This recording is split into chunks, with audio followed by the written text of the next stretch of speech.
Hello and welcome to the very first The One United podcast. My name's James. I'm joined by Henry. Henry, how you doing? Yeah, I'm good. So the aim of this podcast generally is we're obviously Manchester United based. We'll be covering all things United, and then we'll try and delve into the big issues of world football as well, I think. Does that sound good to you? Yeah, yeah, sounds perfect. Let's do it. Oh, with all the formalities out of the way, the big United story at the minute has got to be Jadon Sancho. I think there's a talk growing of him joining. What do you think? What do you think about the player? The player itself is a fantastic player. There's any question about his kind of qualities and what he can bring to different sides. Not just Dortmund. Obviously, he suits their kind of style of play quite well.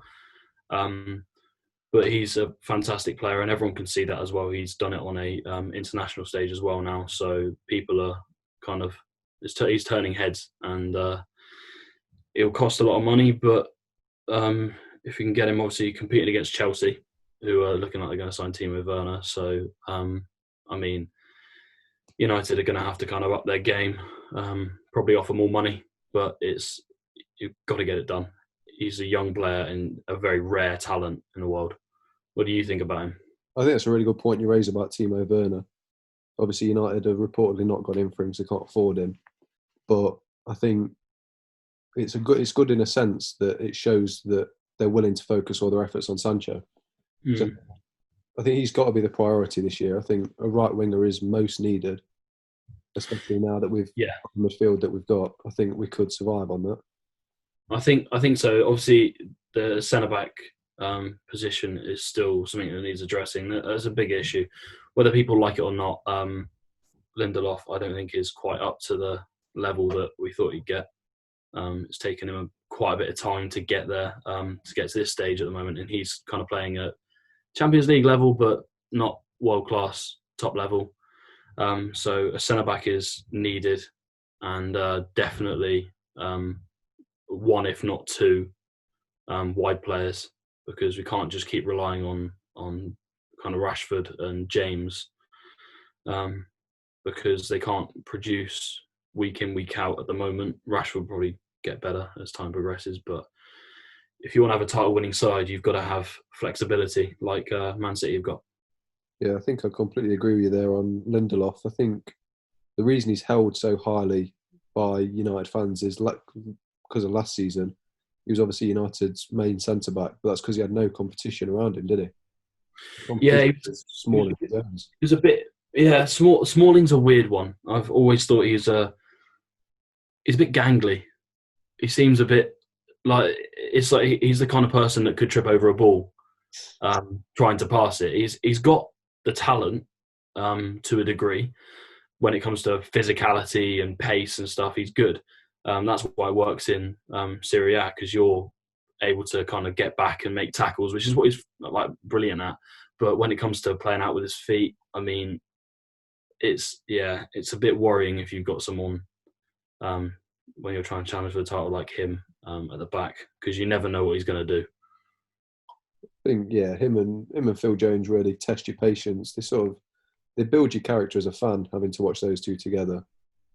So yeah, it's different levels. They're at mid Premier League levels. The problem with Phil Jones is he, as a United fan, he is good in the sense that he makes you realise what you don't want at the back.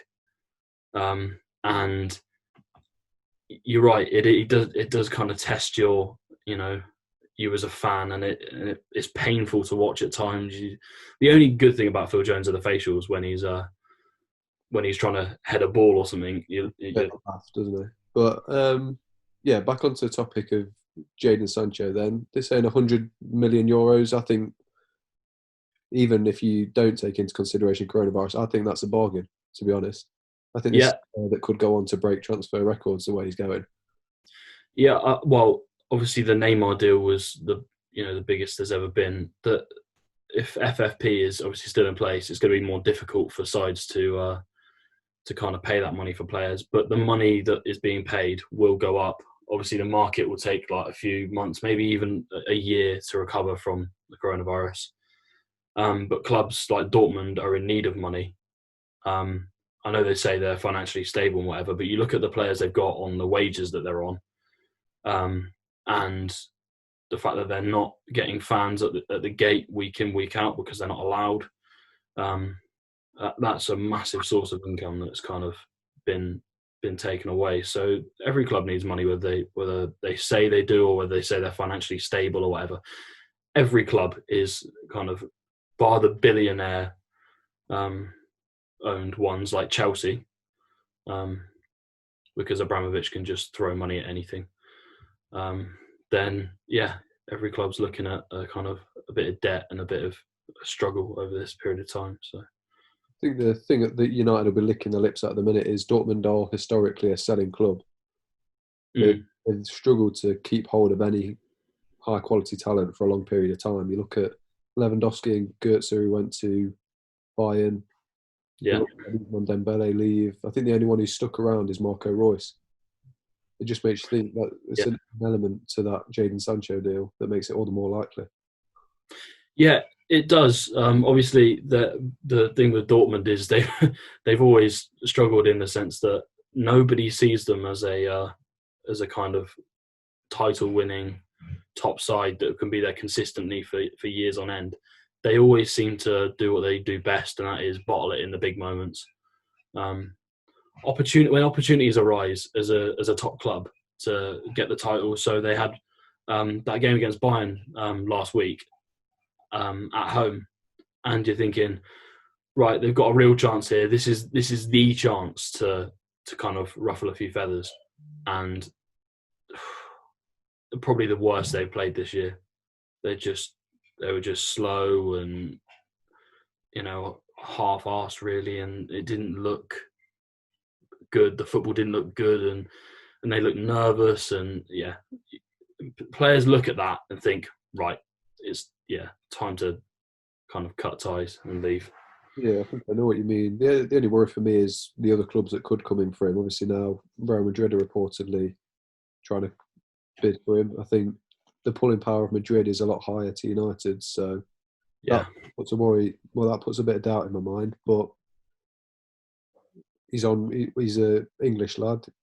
Like, he's likely to want to come back to England. It's what he knows. And I think with Chelsea spending all that money on Werner, that puts them sort of out of it now. I don't feel like they're in the race anymore. Yeah, it could go either way. I'd say with Chelsea, they're desperate for a left back. That's quite clear. Because Marcus Alonso isn't all that great. He can score a few goals and stuff, but he's not fantastic. And they've had issues with kind of defensive positions, and obviously a goal scoring out and out striker ever since Diego Costa left. They've had struggles. They've tried Batshuayi, they've tried this, they've tried that, and it just doesn't seem to work. So they're desperate. They're desperate for a striker, and that's quite clear. The problem United have got is that will a player want to join a club? I know we're looking forward. Will he want to join a club in a sort of transition period? A lot of players look to join clubs when they're at their best, aka Bayern Munich. They're always at their best. That's why they've got such a good pulling power.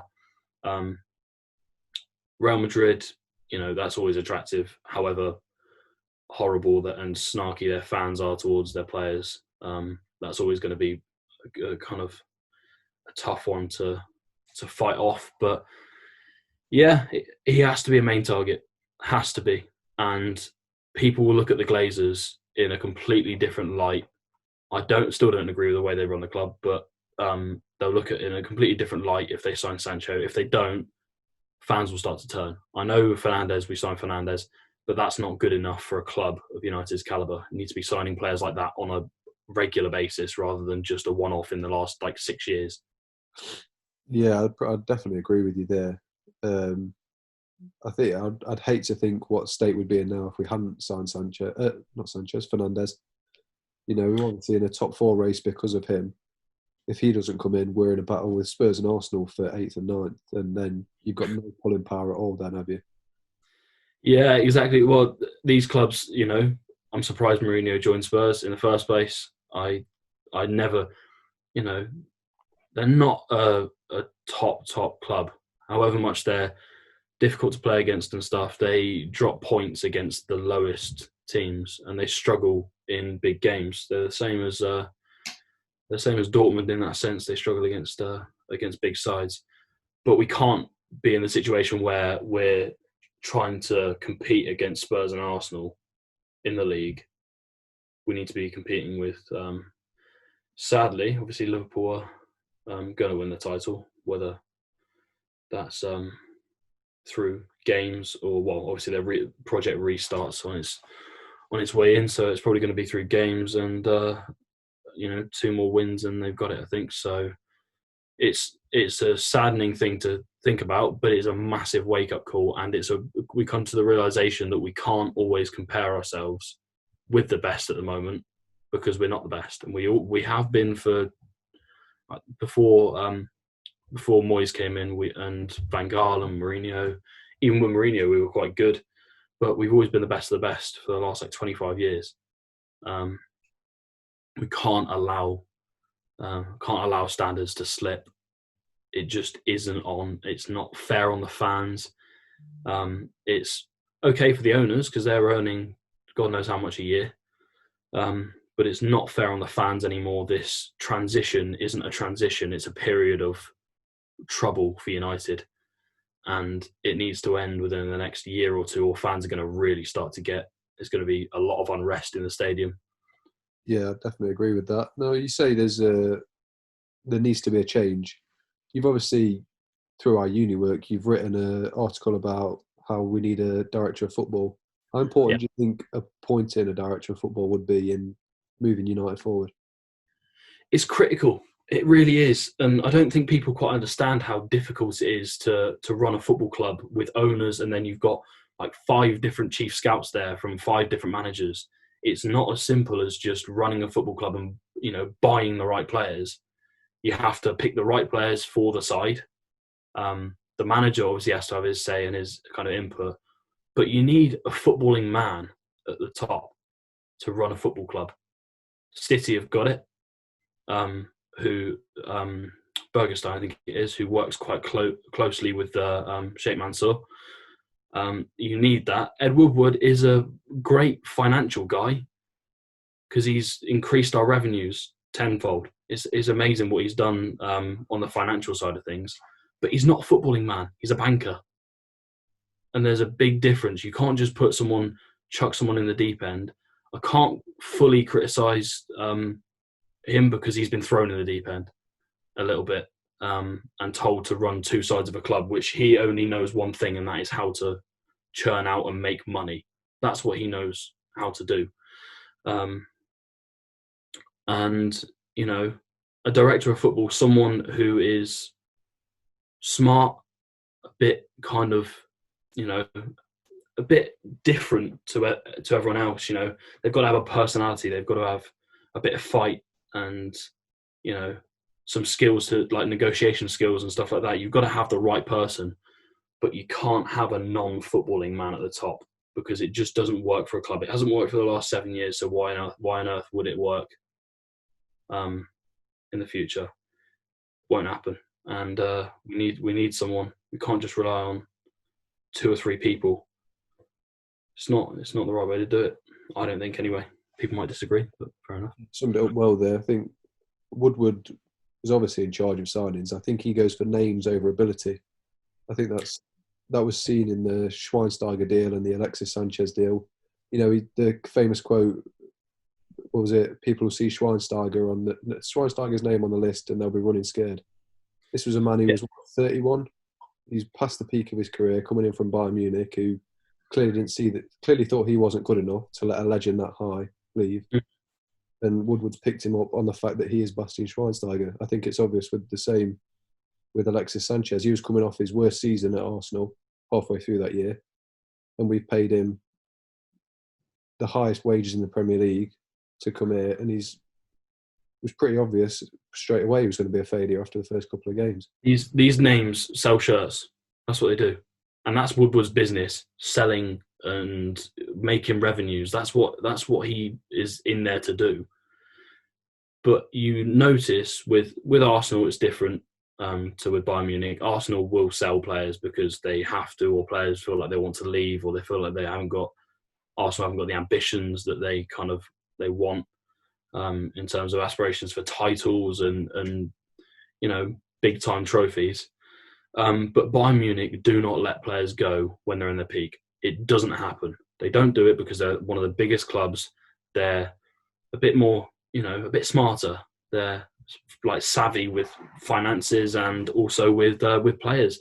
They know what to do, when to do it, and they thought at that time Schweinsteiger wasn't particularly great. He was kind of a bench player, in and out of the side. Wasn't really doing much for them. Lost his legs, and they wanted to get rid of him. And 15 million. Everyone's going, oh, fantastic, 15 million for a 31-year-old. This guy clearly was struggling in the top league, and he'll sell a few shirts because he's a big name, but at the same time he won't put in the performances on the pitch, which at the end of the day is what the fans care about. They don't care about shirt sales or getting so many £1 million into the club over the years. They care about performances, and Bayern Munich do not sell players during their peak. It doesn't happen. It never has, and it never will. Well, now that we're on the topic of transfers, I thought, you've got a blank check. You're not allowed to sign Sancho, and you're tasked with signing a centre-back, a holding midfielder, and a right winger. So they're the positions we need. Who do you go for? Well, this is one thing where United have struggled in the last few years, as you mentioned, quite rightly, that the transfers haven't been up to the level that United fans expect. It's okay going for youth players, but maybe not chucking them straight into the first team. So the idea of someone going for a mid-table Serie A centre-back for United, I don't think it's right. Yeah. Whether he has the potential to be fantastic or not, it's best that he learns from the centre-backs that are in the first team progressively, and then it gets it gets easier for the player to move in on a kind of half regular basis and then get first team level when older players start to lose their legs, or when it makes sense to do that. But also, you can't sign someone who isn't at a world-class level if you want to be playing at a world-class level as a team. You can't do that. Definitely. So I don't think signing youngsters at the moment, unless they're in the top leagues and top teams in the top leagues, then I don't think that's really a great idea. I know there's a different philosophy around the club with Solskjaer, and he wants he wants younger players in coming through and stuff. You have to have experienced heads, because when you're in a situation where you're in a big game, so Champions League finals, or even if it's FA Cup finals, or going to the last few games of the season, you need the experienced heads on the pitch to kind of cool everyone down a little bit. So maybe going for someone who's like 28, 29, but who is at the top level, and if you have to pay double the wages, you pay the money. Simple as that. Yeah. You've got to find the right players at the right level. You can't have a load of youth players on a pitch. It works to a level. It might work for 95% of the season, but that little 5% that you need to win games and win titles, it won't work. So go on then. Realistically, say you're working within a budget that the Glazers have set you, which is obviously not going to be too extreme. Who are your 3 signings excluding Sancho? Oh, that's a very good question. So centre-back wise, Varane's been one that we've been looking at for years, and I know that Real Madrid they're not struggling financially, but they've got a lot of competition in that area, and they're themselves in a transition period. So maybe now is the right time to pounce on potential unrest in the dressing room, or there's a little bit of they're like hovering around second or third. That's not where they want to be. They want to be the best of the best every year. So someone like Varane, done it on a consistent level for the last like 10 years, never really struggled in big games, always been a big game player. I think that you've got to go for experience, and yeah, someone like that is the right fit.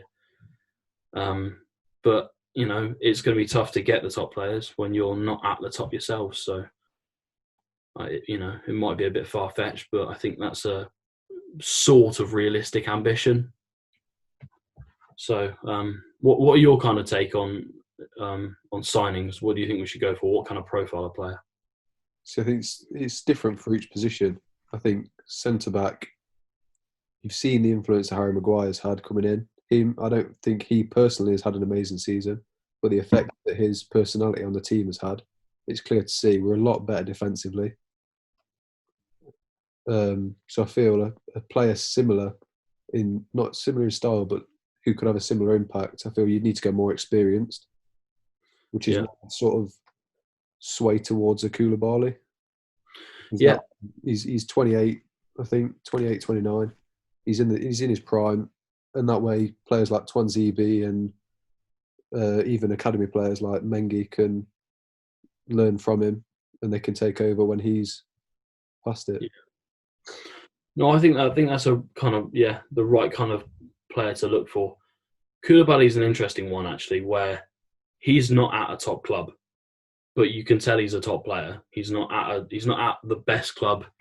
I mean, Napoli are consistently Champions League, consistently a Champions League side.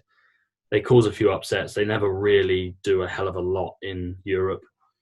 And players like that, you're looking at Juventus as a Napoli player and you're thinking, we're never going to win a trophy. Yeah. So that's, probably a realistic kind of player to go for. But again, it's all got to be done by the right person getting the financial side of the deal right, and you can't keep paying every single player like 500k a week. It doesn't work because you get what City are getting now. Yeah. They've lied about their income and stuff, and now they're potentially getting a 2-year ban from the Champions League. So yeah, you look at sides like that and you think maybe there's players that are a little, with a little push will move. So yeah. Moving on to a holding midfielder, I think we both agree that's an area pretty well needed. I think McTominay does a job, Fred does a job, but I don't think they're going to win you big titles. No, I don't think so either. So who do you go for in the holding midfielder role? That's one that I'm actually really stumped about, the holding midfielder role. Because although people will keep saying Matic is past his best, I still believe that when Bruno came into the side, there was a sort of attitude change, and he kind of managed to sort himself out. He seemed to gain a little bit of pace. I don't know whether that was Bruno running more that kind of helped him a little bit, but he's still a good player, Matic. There's no question about it, and he can still teach. He can still teach players, how to kind of play that role perfectly.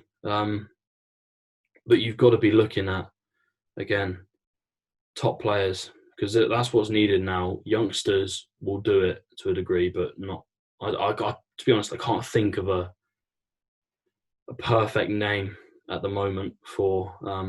I know Camavinga's been talked about at Rennes. He's 17. He's done a great job, but is he really ready to start the top European kind of clashes yet? I don't know. I haven't seen him at that level. He's been playing at Europa League level. And that's not really, for me, that's not a defining factor as to whether you want a player.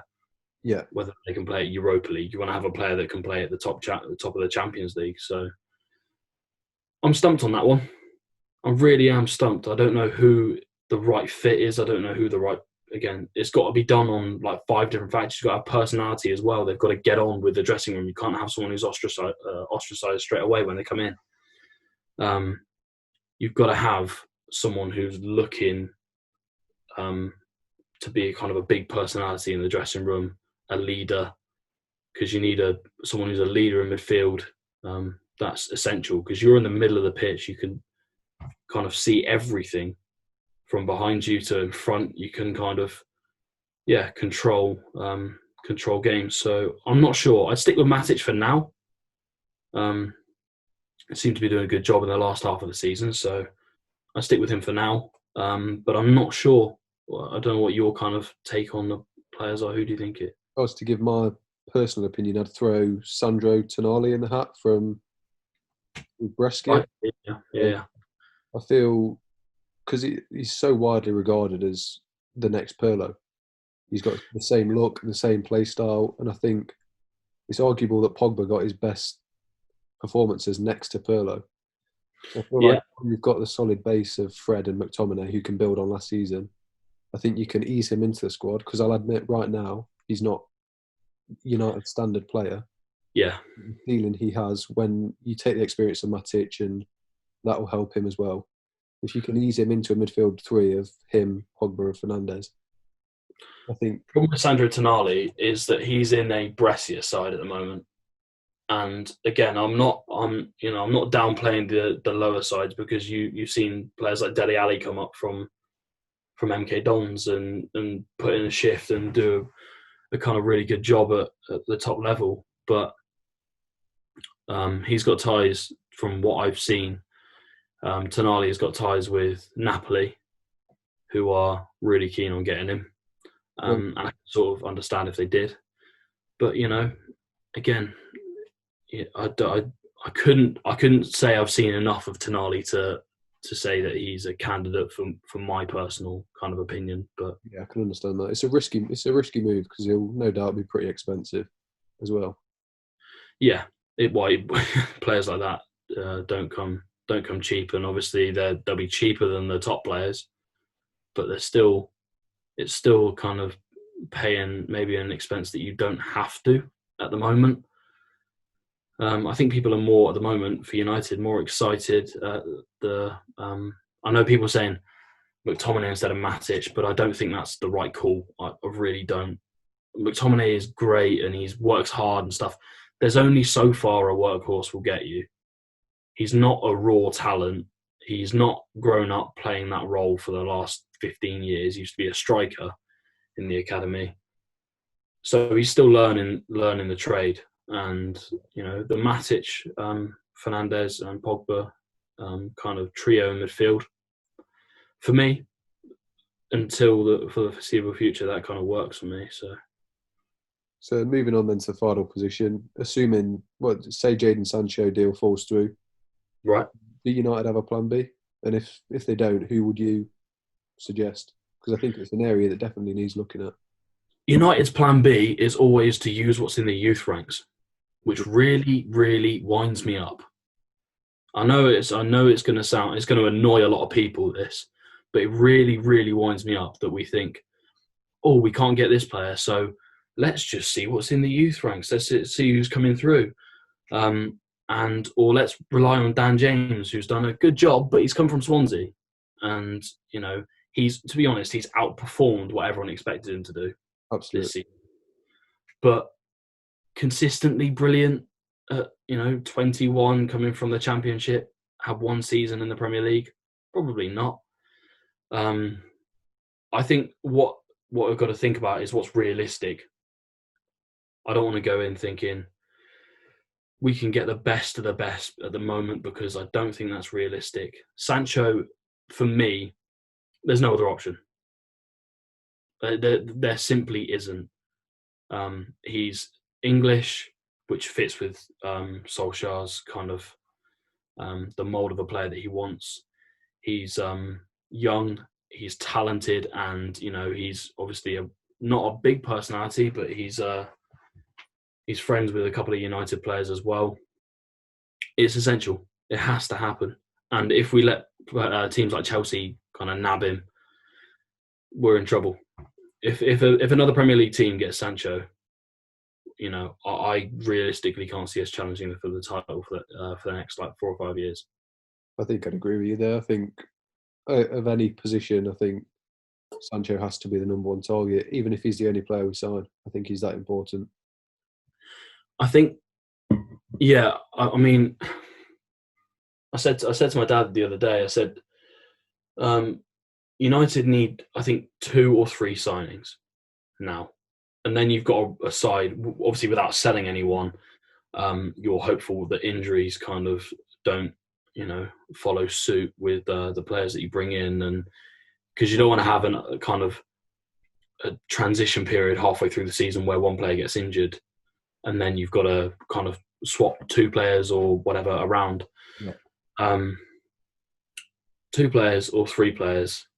And I think you've got a side that you're looking at thinking, yeah, this is maybe not a title-winning side yet, but, let them gel, let them progress as a team. And, I'm still not sure whether Solskjaer is the right fit. I'm really not.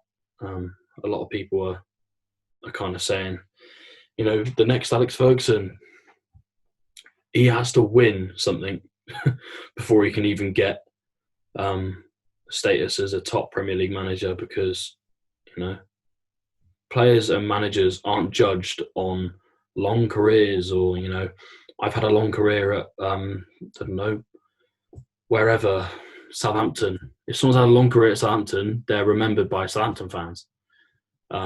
This is why the same applies to Harry Kane. He's not won anything. The best he got is to the UEFA Nations League semi-final. And that was with and we bottled that anyway. So you're known as a manager for the trophies you win, not for being okay, not for being, reasonable and, keeping a steady career. If you want to be held in high esteem by the top people, you've got to win trophies. And I'm still uncertain about Solskjaer. He could do it, but, he might not. I think this season, the rest of the season is going to be very telling, because he's still in the FA Cup, still in the Europa League. I think there's a very good chance of winning either or both of those competitions. I think if he doesn't win at least one of them, this season will be yet another failure, even if we do make top 4. People look, as I said, people look at managers on trophies, and if you don't win anything, if he says at the end of the season, top 4, that's fantastic, or semi-finals of the Europa League, fantastic, or FA Cup, that's a load of rubbish, absolute load of rubbish. Why United fans settle for, we need to get top 4? Why United fans settle for top 4? That's an Arsenal mentality. That's a mentality of a club that's dying. And you've got a big problem if fans are willing to settle for top 4. You've got to have the kind of right mentality and a winning mentality as a player, as a coach, and as a fan as well. So, that just raises the question: if you could focus on for the rest of the season either getting top 4 in the league, it's not in our hands by any means. We're going to have to put in a lot of work to get top 4. Yeah, it's going to need a lot of our efforts. Or would you say we focus on the Europa and the FA Cup? Because with the tight schedule, I don't think you could focus on both. No, and I don't think we've got the depth in squad to do that either. I think that's a big concern. What do I focus on? Top 4, is great and fantastic when you get it and stuff. But if you're looking to be a top club, you say Europa League. Yeah. You've got to, if you win that, you're in the Champions League next year anyway, so it doesn't matter. And the teams left in, from what I can tell, there's not many. There are a few top sides, but the competition over the last few years has been a lot tougher than it is now. Weaker years, I'd say. Yeah, take advantage of it. Why not go hammer and tongs looking for that kind of place in the Champions League, but getting it through a trophy? What better way to do it? Yeah, I'd agree. We did it under Mourinho, and it's such a satisfying feeling when winning the Europa League. Although it's not the Champions League, as and we want to be aiming for that, which sadly our rivals are kind of up and around there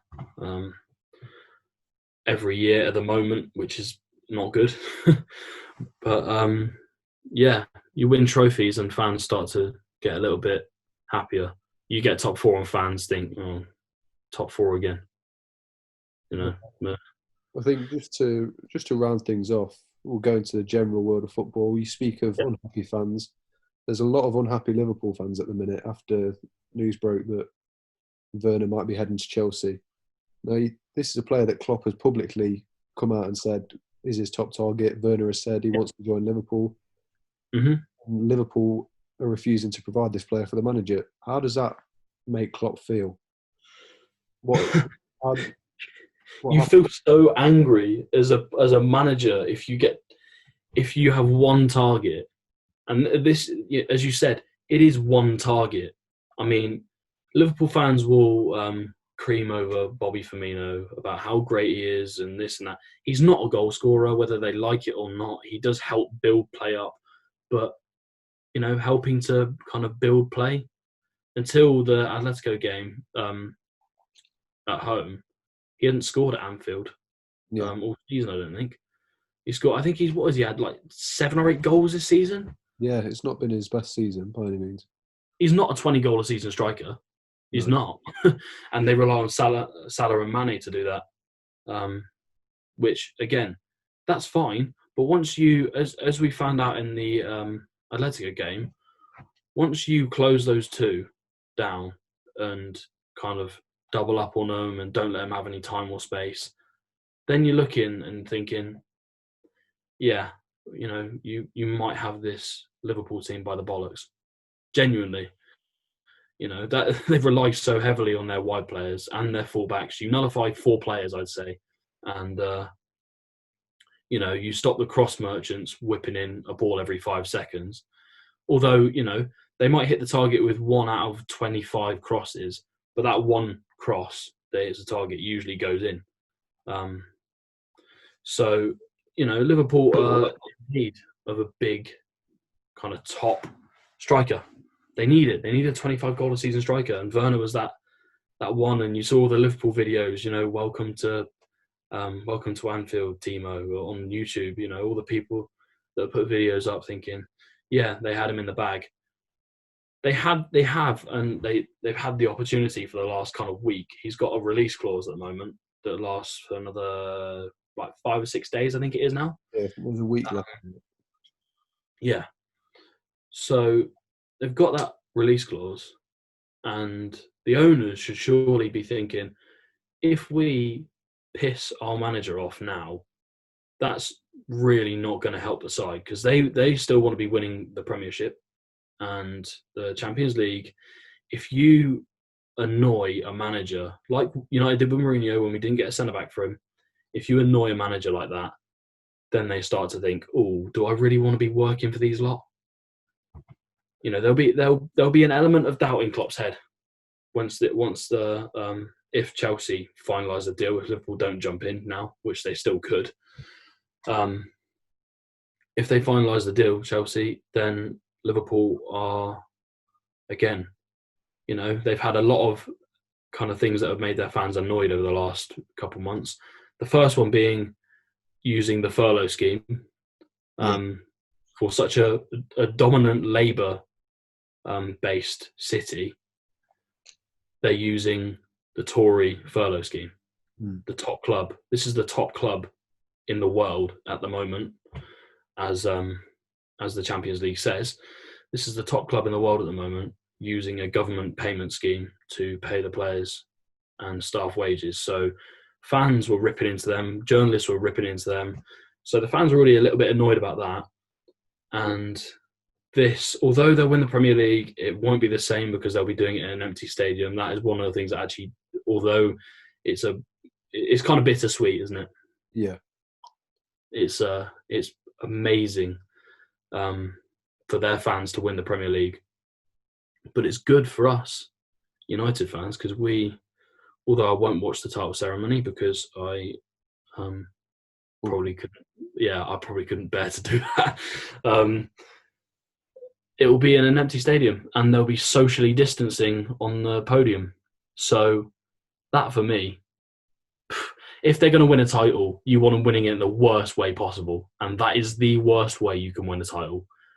In your home stadium with zero, or away stadium with zero fans, lifting a trophy to and an empty ground. Brilliant, absolutely brilliant. Go back to that Werner discussion then. I'm thinking personally, if Liverpool don't sign Timo Werner, the owners of Liverpool have to be getting towards being level with the Glazers, in the fact that Jurgen Klopp has taken a team that, with very little net spend, his big purchases, Alisson and Van Dijk, have both come from the Coutinho money. Yeah, There's no money out of the pocket of the owners. What Jurgen Klopp's done with that squad on such a limited budget is incredible, and now they're denying him the one player he wants. If I'm Jurgen Klopp, I'm thinking, well, why am I here? yeah. I mean, you've got two sides to the story, I guess. I'll disagree with you on the Glazer thing, because I don't think that their owners are as bad as the Glazers. I think they're both American. Yeah, Is it John Henry or whatever it is, who owns Liverpool? So they're American owners, which seems to be a kind of dominant theme with pesky, tight owners when it comes to finances and stuff. You're right; they're keeping the club stable at a level, but the only issue that I have is that their club isn't in debt. yeah. And United are in over £500 million worth of debt, and that's a big problem. That's a big, big problem, because whatever the owners do, they could buy the best players in the world. United fans will still come back to that. They're paying themselves every year, and get kind of exposing themselves, but they don't care. They're getting money. They'll get £100 million in the bank every year, whereas fans are getting more annoyed progressively as they've got to clear the debt, and then people will start thinking, oh, hang on a minute, maybe they've turned a corner. But Liverpool's owners are stingy. You're right, they are, and they always have been. That's why they've been such an average side before Klopp came in. They were an average side for like 15 years. They were never anything special. I saw a tweet the other day that was saying, I just missed the days when Liverpool had signed Phil Konchesky and be happy with it. Yeah, no, that's that's true. But without Klopp, that's where they'd be. I feel yeah, I agree as well. They were in a turbulent time for like 15 years or so, maybe even probably 20, where United fans had so much glory to kind of cheer about over such a long period of time.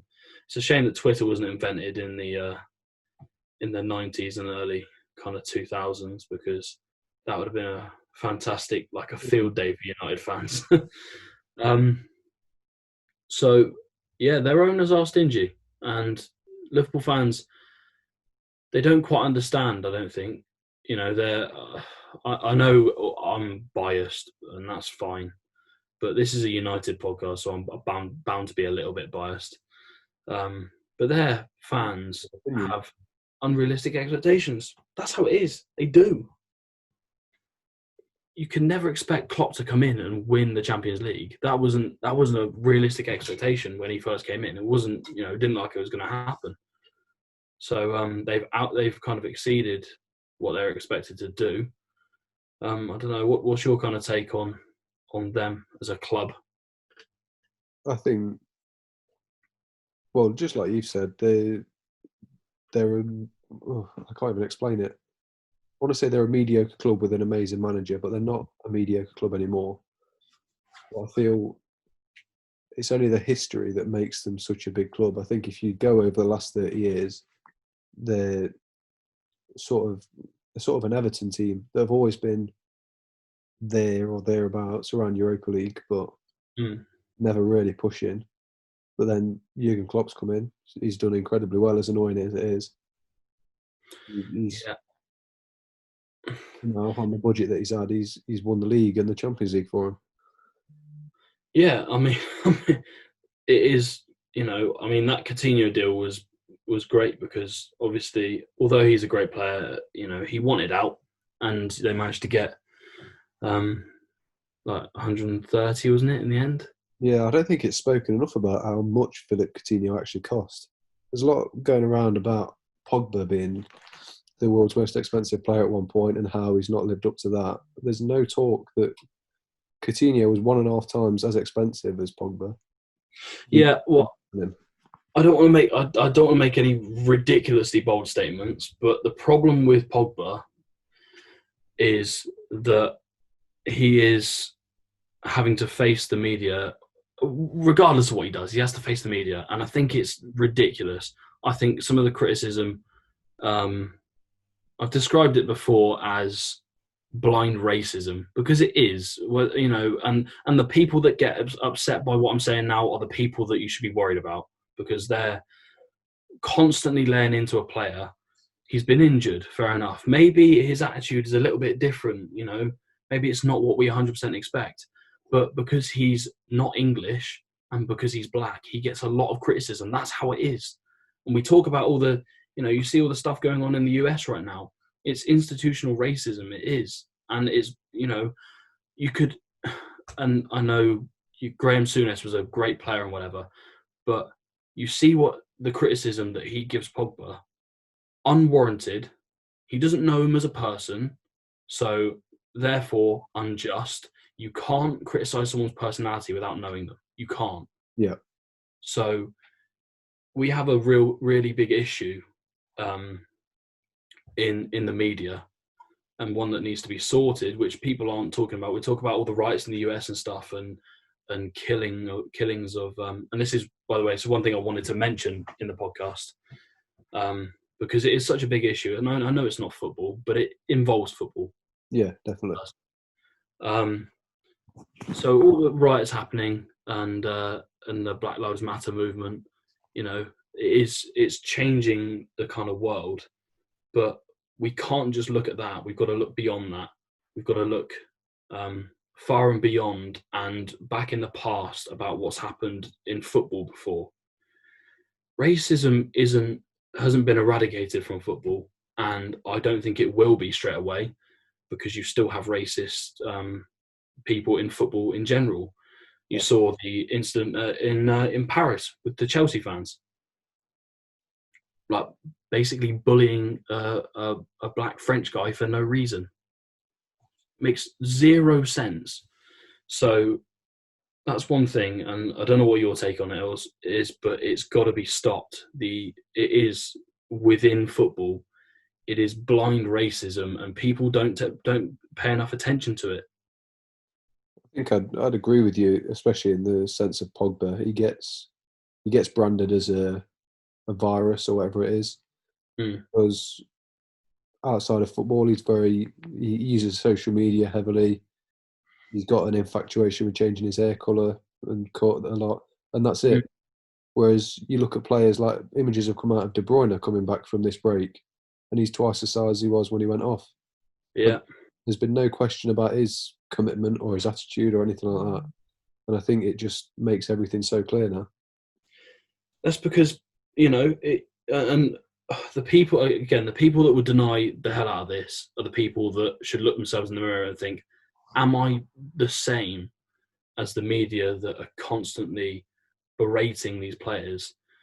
Because they might not think they're doing it in that kind of sense, but you saw that, I don't know whether we looked at it in class, the Adebayo and Phil Foden cases. You've got a white English player who buys his mum a house, and then you've got a mixed-raced English player, or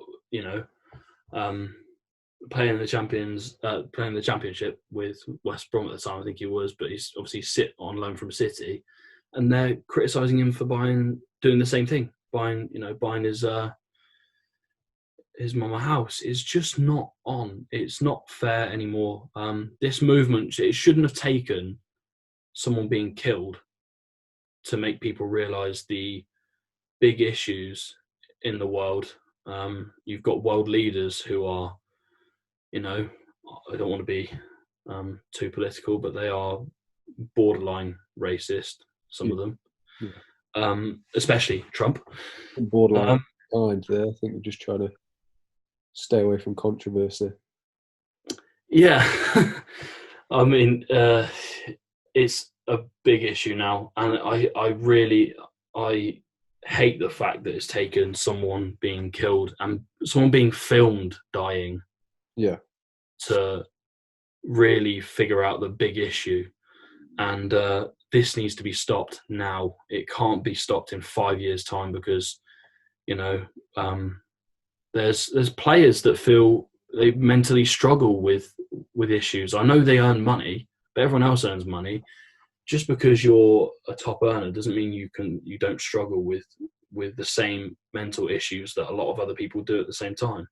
yeah, So, you know, it's got to stop now, and it's not being written about enough. Even now, during this time, you see on the news channels, coronavirus has been the main talking point, been on the headlines of the news for the last like 2 months straight. No other headlines. So, this needs to be talked about a lot more. Not just in the States, but in the UK, we have a real problem. And with Liverpool, again, I don't want to berate their fans or anything. This wasn't anything to do with their fans. The Suarez campaign, they all admitted they did it. They kind of got it wrong, where they had pictures of him on their T-shirts warming up. yeah. After he'd been racist to Patrice Evra, he called him all kinds of stuff, and it's not on. You can't. That was an example of allowing a racist to be racist and get away with it. So I thought that support campaign, even though they thought, oh, hang on a minute, there might be an element that he is guilty, they still, they kind of still wore shirts, on global television to support him, and then he was found guilty. So. I didn't want to rant about it, but I feel that it's something that has to be talked about the world over now.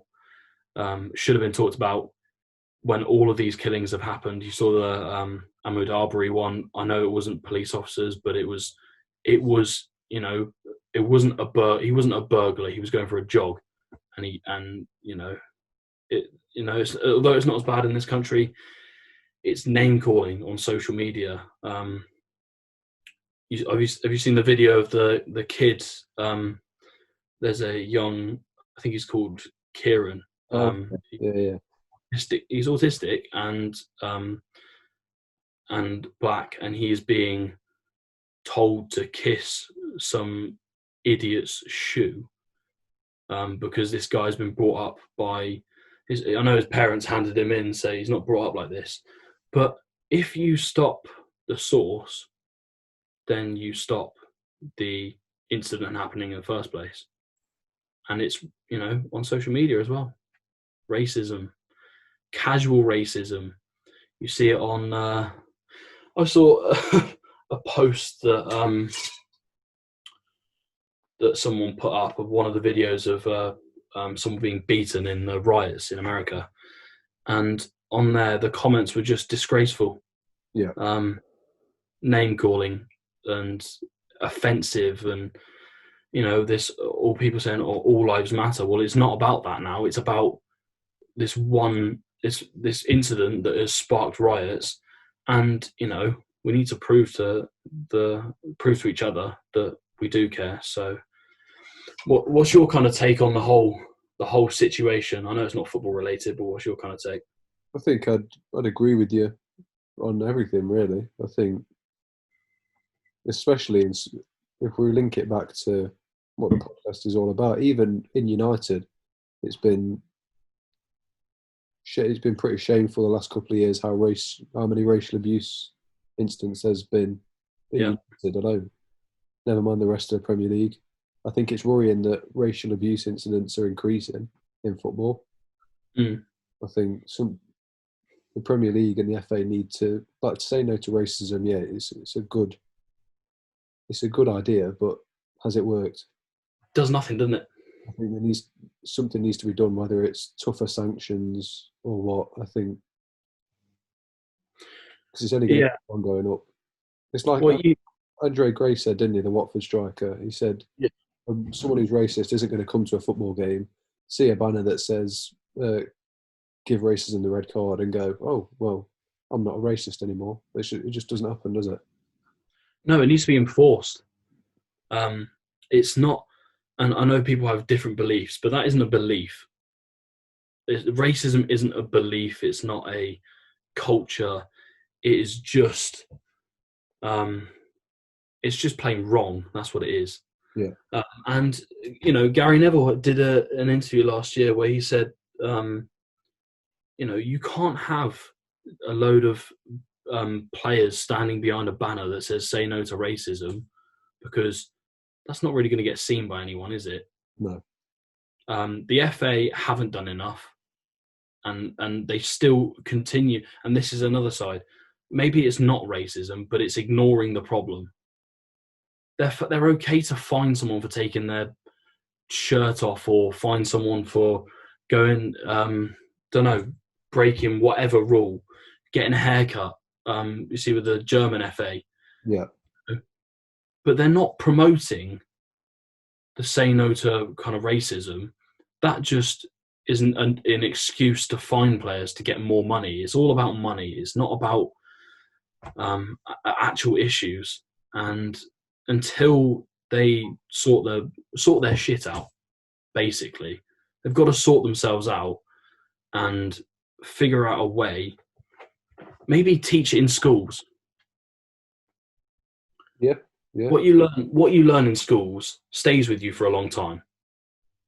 You can do French or whatever. Why not have one lesson a week on a humanities lesson about the world and the world issues and what is right and wrong? If you drill that into kids as a young, even a young teen or something, if you drill that into their minds, it will eradicate most of the problem.